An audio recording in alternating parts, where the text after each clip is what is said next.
Okay, we got 39 minutes 41 seconds on this one. I just woke up and yeah, going through my and emails and checking my unfortunately socials to keep up with personal and professional side of things. Today I have a meeting with a client. But before that, I have a very exciting, almost weekly video call with what I call like a brain buddy. Like one of the people is in the wavelengths, in the same wavelengths. There's this kind of theory that's I kind of agree with, to be honest, that when two minds in the same wavelengths, I call it vibe thinking, connect, the third mind emerges that is better than the combination of two minds. This should be obvious, but somehow it isn't. And specifically, recently, in the last 1 or 2 years, I've connected with so many amazing people, both I cannot say professionally because if they are that amazing, I try to make it a brain body kind of friendship as well. But because of where I'm at in this stage of life, still building, still kind of proving myself to myself and the world at large. Um, of course, their stance matters, but more than that, the vibe matters more.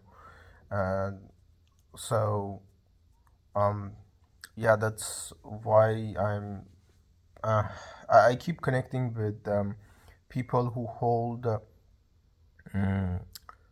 positions of power, status, and influence because that's how you speed up the process for yourself and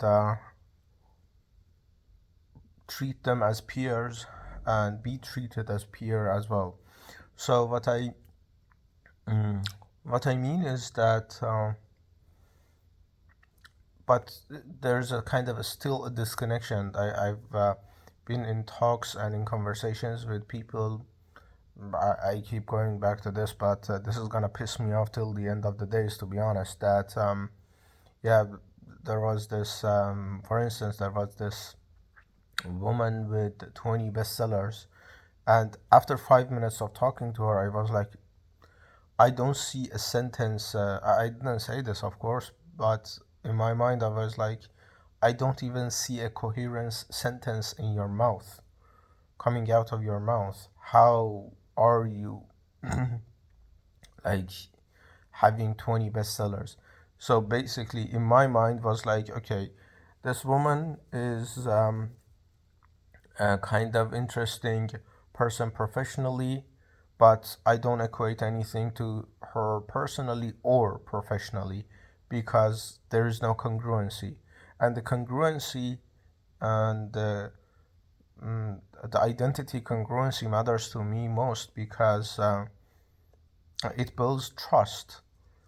When I talk to, I was going through my emails to find kind of missing detail, but through that I read a couple of emails I sent to my now friend, philosopher, bestsellers, and he. I remember I just long story short, I just cold emailed a bestseller and said, "Hey, I like your book. I don't like everything in it, but I like this line specifically." And then he said, "Oh, another admirer, another whatever," and he responded in, "Oh, I'm glad that the generic basically.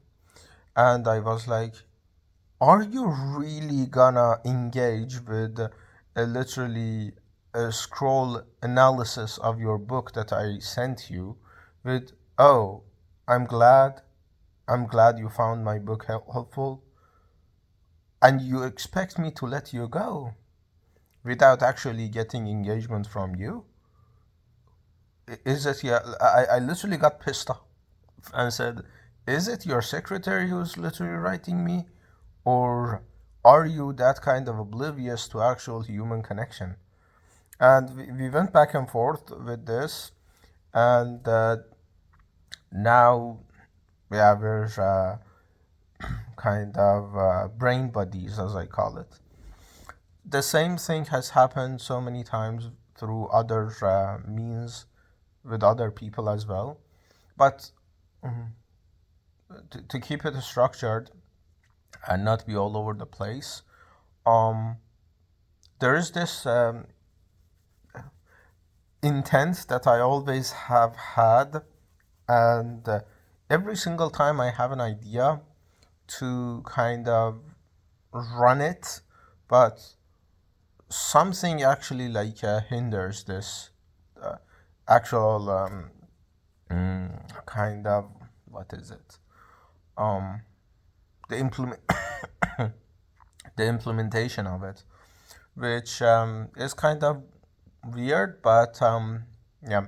So to be clear, to say what I kind of mean is that I've always seen this intense growth in actual isolation. Every single day, every single year, everyone is getting more and more secluded.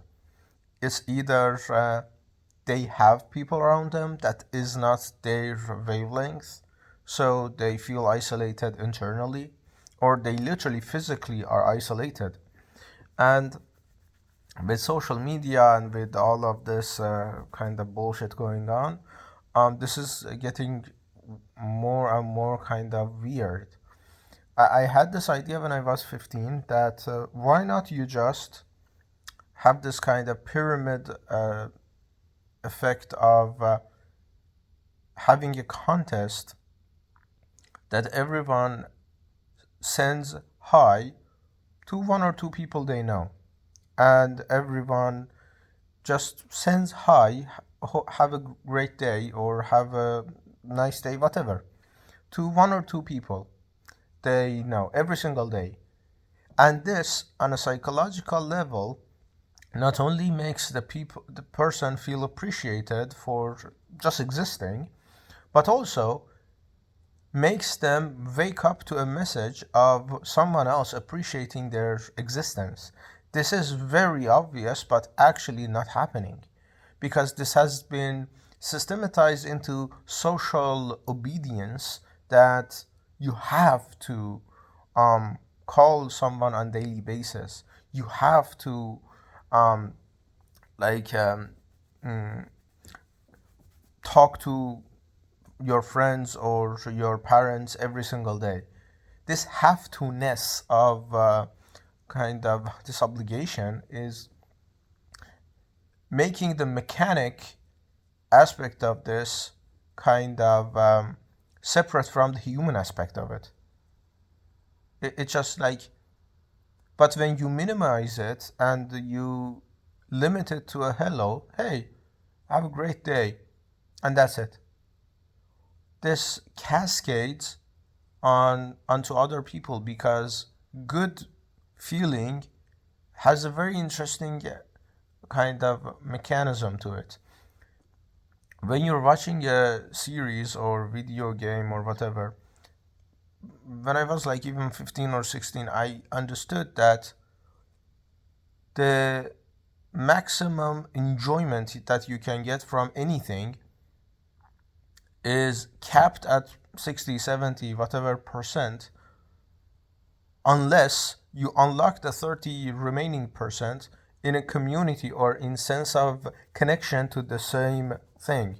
So you watch a TV show, you enjoy it, you enjoy the fuck out of it, and you think this is peak of enjoyment from that kind of video or that kind of topic or any entertainment or anything, even line of thought. Then you meet someone who says, wow, did you see that? The character did this and that. Then you have this actual environment of sharing the same kind of moments or the same kind of enjoyment, and a new layer of enjoyment unlocks for both of you, which is very fascinating. To be honest, it's still obvious, but it's just so fascinating that human mind or actual human-like beings work this way. And to like put that aside for a second, and I'm gonna come back to it later, is that there's this book called Black Horse. One of my actual very good friends, suggested that to me, and there's only the whole book literally goes maybe in circles around one idea, but the one idea is worth reading for the entire book. And after you can just read that section, which is about micro motivators. Everyone has this specific kink of something kind of energizing them to oblivion and back. It could be a specific combination of colors in flowers. It's just so weird, but it's just so fascinating as well. And if you read that, you understand that that is your unique kind of corner of cosmos to occupy. And for me, it's just funny enough, the micro motivator itself is the most macro thing you can actually think of, which is systems building. That's why I not only write, but I think in systems and try to systematize everything without losing the actual purpose of the system. Because losing the purpose of the system, the philosophy it was based on and built upon, is itself a flaw to the system. So what I mean is that when I systematize something based on emotion, empathy, or whatever the feeling it is, and that part is getting kind of sidelined, that is a flaw to the system rather than the system being a separate entity to the feelings that built it. That's how kind of systematic I think about it. And today, when I woke up and was going through my emails and even this channel and YouTube, seeing if there's a kind of comments to reply to, because the pathological empathy that I literally have, which I'm curious about it to begin with, but is that I feel the micro kind of emotions, let's call it, of people that you need to be very delicate and treat it with the utmost care, because you have an othered entity to others. And when you need to connect with them, you need to understand their vocabulary, their kind of their belief system, and all of that. You need to systematize all of that to not kind of be of not even a threat, but also a hostile, or be perceived like you don't mean well. Because even in my kind of work, I use a couple of principles. One of them is that I use this three principles of good heart, good communication, good brain, and good communication, which is for every relationship to actually work, you need to have, of course, good intentions, because people are just gonna remove you if you want to hurt them and really hurt them, rather than just hurting them is gonna be the language that maybe you share or maybe not. That gets kind of like complex, but yeah. The second one is that you need to have a strategy and brain to show and to actually uh, act with that good heart. And the third one is you need to have a line of communication and the equality of communication to tell people how um, how both sides are feeling about something. I've had so many times I've had like this disagreement with another person, and I would say I love to learn this because if I learn something, I grow. If I'm right, me being right is a status, and my whole existence hates a status. But I need to, I need you to give me a system that replaces the system that I'm operating on. You cannot give me, okay, this part of the system is gonna be improved without improving the whole system. So sometimes we don't agree, and I say it's perfectly fine because even having this friction and the mental friction and the conversation is deepening my own understanding of the own system, my own system and belief system that I'm running. So the communication has to be precise, not to offend other people, to say, yeah, I don't actually want to engage in this because I do. And I do engage in very kind of hard and difficult conversations to improve my own system. And if my system is not functioning, I literally invite a new system. So the communication line is very important, funny enough, in my work as well. And this is when I read the latest comment and saw that there are people, of course, there are people that are kind of feeling the same way about the social isolation and maybe haven't had the opportunity to articulate it with more precision or with the systematized way of thinking. And I literally thought of this kind of idea again that mm, why not build a system myself around it that I kind of prepared this system of just sharing my own thoughts. This channel was originally for me just documenting my life because, however egoistic that is sounds, ever since I was a kid, I saw things 5, 10 years ahead, and it bothered me that I hadn't documented it properly. And also that I had this inner feeling of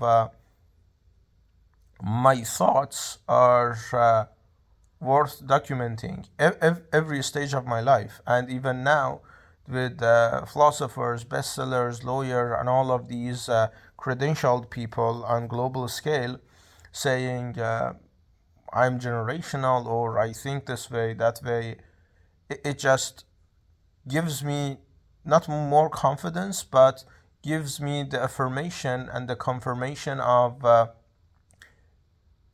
the feeling that I had, that my mind is worth preserving. That's why I write ravenously, why I record every single insight that I can capture in my mind without any kind of filtration. The anger, the profane language, everything, because this is worth preserving for expanding human cognition, for how arrogant and kind of egoistic that it sounds.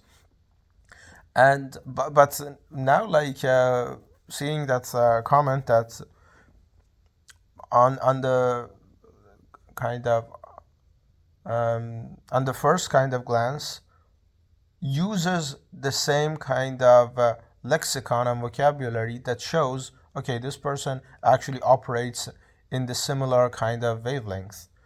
And then the openness and this the kind of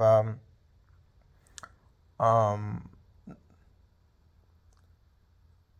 congruence to have this ongoing conversation or being involved in these conversations, it just gave me the idea that maybe I turn this channel, other than documentation itself that's gonna be ongoing anyways, I turn this to that system of maybe weekly calls with any kind of person. And maybe the kind of aspect of me knowing more languages helps this as well as and also kind of incentivizes me to learn more languages. That we have this kind of platform of everyone being themselves without any expectations, no nothing, just providing the environment for people to feel seen, because that's the peak of actual human craving, that everyone wants to be seen for who they are. For me, literally, is that if every random person kind of praises me, uh, it's not gonna change my behavior or any kind of how I see myself or how I kind of operate. It's just information. But when, um, like, when someone in the wavelength that I'm operating at um, sees me and kind of gives me the opportunity to be me without any filtration, that just confirms my identity as this person, and makes a kind of a peaceful, um, coherent energy running through me. Like, and this is like my kind of obsession because of the systems thinking that lying or kind of anything other than who you are at your core is not just a kind of glitch in the system. It's just a foundation to turn it towards an entire new system that might not be functioning for you. This is why I'm very hyper specific with the words I choose, with the emotional states of other people that I encounter. This is just very important because I don't share their experience. I don't share their kind of culmination of every second of life. So it's going to be natural that there's going to be this latency and discrepancy of understanding, because I'm not them, I'm an othered entity to them. But this still um, doesn't allow me to just seclude myself, because seclusion leads to two people not being seen, perpetuated like eternally, because the friction is necessary, but the friction needs to be controlled friction in a kind of safe environment and safe space without judgment, without anything. And I think the way I think and the way I systematize things is that this is kind of proper way of doing this, because there are a couple of advantages of me doing this. One of them is the systematized kind of obsession that everything needs to be coherent so nothing leaks out. But on the other hand, is that the kind of pathological empathy that I literally jump skulls and see things literally from another point of view. Maybe that's the writer in me, that's the cognitive construction, whatever. And I think this is a nice direction for the channel to go as well, as I share my own opinions and document my life for 5-10 years later of myself. But also, I prepared this environment and this system of everyone being themselves, maybe having weekly calls or yeah, I'm gonna figure out the system. But for now, that comment that I saw made me think of maybe just preparing one weekly call, the same thing that I'm doing with a couple of my brain buddies, and kind of maybe categorize people in interests, hobbies, or kind of sub micro motivators, even running the system without me eventually. Like maybe there's gonna be this weekly call for polyglots, the other one for writers.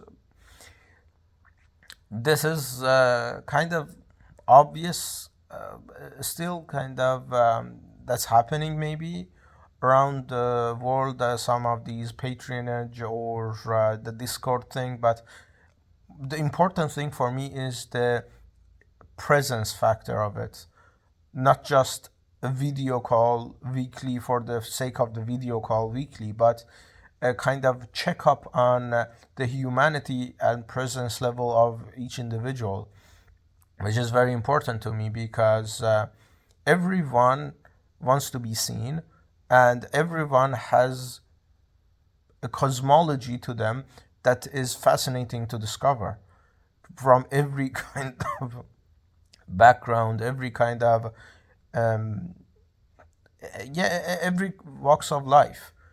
But I want to do this the kind of the systematically coherent way, so nothing breaks here, because it's very easy for me to say, hey, this is a system I built, I rule it, and it's gonna be the ruling itself, and the power dynamic imbalance is gonna ruin the whole system, because that's just like incoherent to the purpose of the system.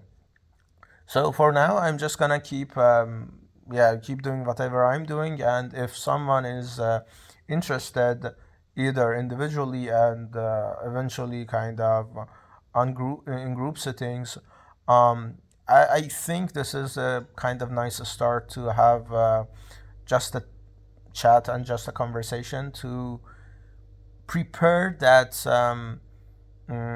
environment of being present with another human being, rather than just because I did try in my other channels, like a couple of my subscribers said have Discord, but Discord is just text. Text is that you control your presence density, and this is not how it happens in real life. When you're literally in front of another person, you have to either talk or you cannot compartmentalize presence, because this is the whole fucking disaster of the social media, because you show as much as you want to the other person, and what you get as much as the other person wants to show to you. That's the reciprocity of mistrust and kind of distrust. But I want to prepare the presence factor of it. Could be voice calls or video calls, but I've tried the text thing doesn't work, unless the text thing is either in the continuation of the actual presence.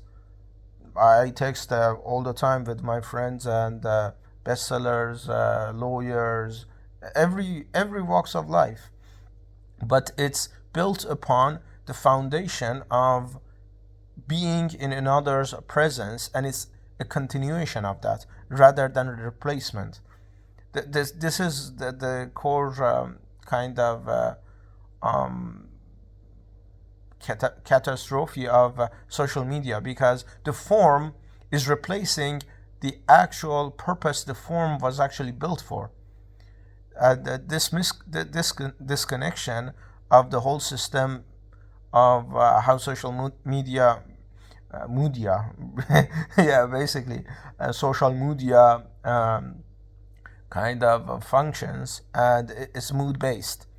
So this is what I'm even talking about. Even this social media was literally a slip of the tongue, but because I run on systems, it was a good slip of the tongue. I remember once I was talking to someone and I had this typo of bet working instead of networking, but it literally reflects the whole philosophy of LinkedIn, because you're literally betting on someone else's trajectory, professional trajectory working.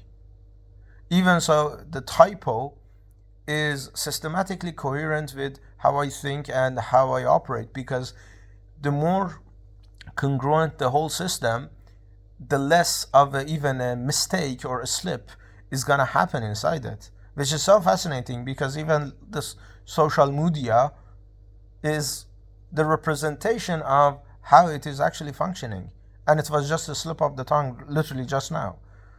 But yeah, I'm gonna see how it goes. It's gonna be kind of semi-difficult with how I structure these videos. These videos are literally not built to get billions of views. The thumbnail is not gonna be attractive. It's literally me woke up and I'm literally yapping to a video. And the length of it definitely is not gonna be YouTube friendly. I have like other YouTube channels. It's 8 minutes to 12 minutes is the softest spot of YouTube. And also definitely the script. People maybe are gonna click on any video and have 3 seconds of, okay, this guy is not structured and is not running on a very perfectly edited script. They're gonna click off because that's the formula which feels familiar to everyone, and everyone is unfortunately doing it. And but yeah, maybe this is gonna act as a filtration as well. But yeah, we're gonna see. But I'm looking forward to how this evolves throughout yeah, the next stages of this. But yeah, now the purpose of the channel is gonna be, the main purpose is always gonna be the documentation, because it's just like so fascinating that every I'm gonna add this one for my future self in 5 to 10 years. Every single new piece I write and I send it to a new not new a writer I know, or a bestseller or policymaker or whatever, I hear the names that I've never actually knew. Recently, one of the pieces I wrote, someone compared it to Pynchon. Who the fuck is Pynchon? I had to literally go and read on the guy, and he had an interesting life.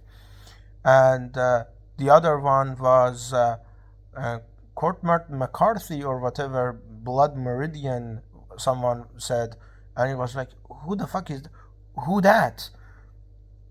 And to encapsulate all of these like historical precedents of systematizing or thinking and reach that on your own has to mean either temporal contortion of confusion, mass confusion across millennia, or it's literally you're looking at the same tree and the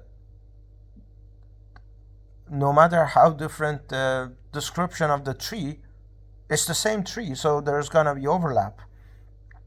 And this is the fascinating part of things, that when I'm operating on that level of seeing millennia of condensed knowledge about life, concepts and everything, in my age, fuck that, not even in my age. In this constitution of kind of cognition, I have to preserve it, because when I read all of these people, they either went crazy, Nietzsche, or they literally burned their own fucking work. This is like so baffling to me. Like the other name I constantly am compared to is Wittgenstein. This motherfucker literally burned his own work because it was just babbles and rambles. Who the fuck knows, like, what we could have gotten if this motherfucker had a little bit of fucking self-confidence. That's why I'm literally constitutionally against fucking Kafka, because this motherfucker, his father said, hey, you're a nobody, you're an insect, and he said, yes, I'm an insect and I'm gonna write a whole fucking book about it. Bruh, like, these people piss me off, but yeah. So yeah, this is gonna be the main thing going forward, the documentation. Maybe in 10, 15, 100, how many years, every single insights I'm making on these videos, consciously, subconsciously, is gonna actually push human understanding and consciousness forward, because yeah, that benefits me, my legacy, my perpetual presence in history, but also benefits others. And this is gonna be the main purpose of the channel. But yeah, I'm seeing another angle of maybe weekly talks, and every 2 weeks talks with every kind of type of people, and providing the yeah, environment for them to be seen, because unfortunately no one is getting that in their lives. And because even if you enter a relationship because you feel seen in it, the relationship and the purpose of the relationship becomes mechanic part of it, and the actual being seen part is kind of sidelined, unless there is just ongoing mutual fascination, which is very difficult to find. But yeah, that's the video, and we're gonna see how this is gonna work.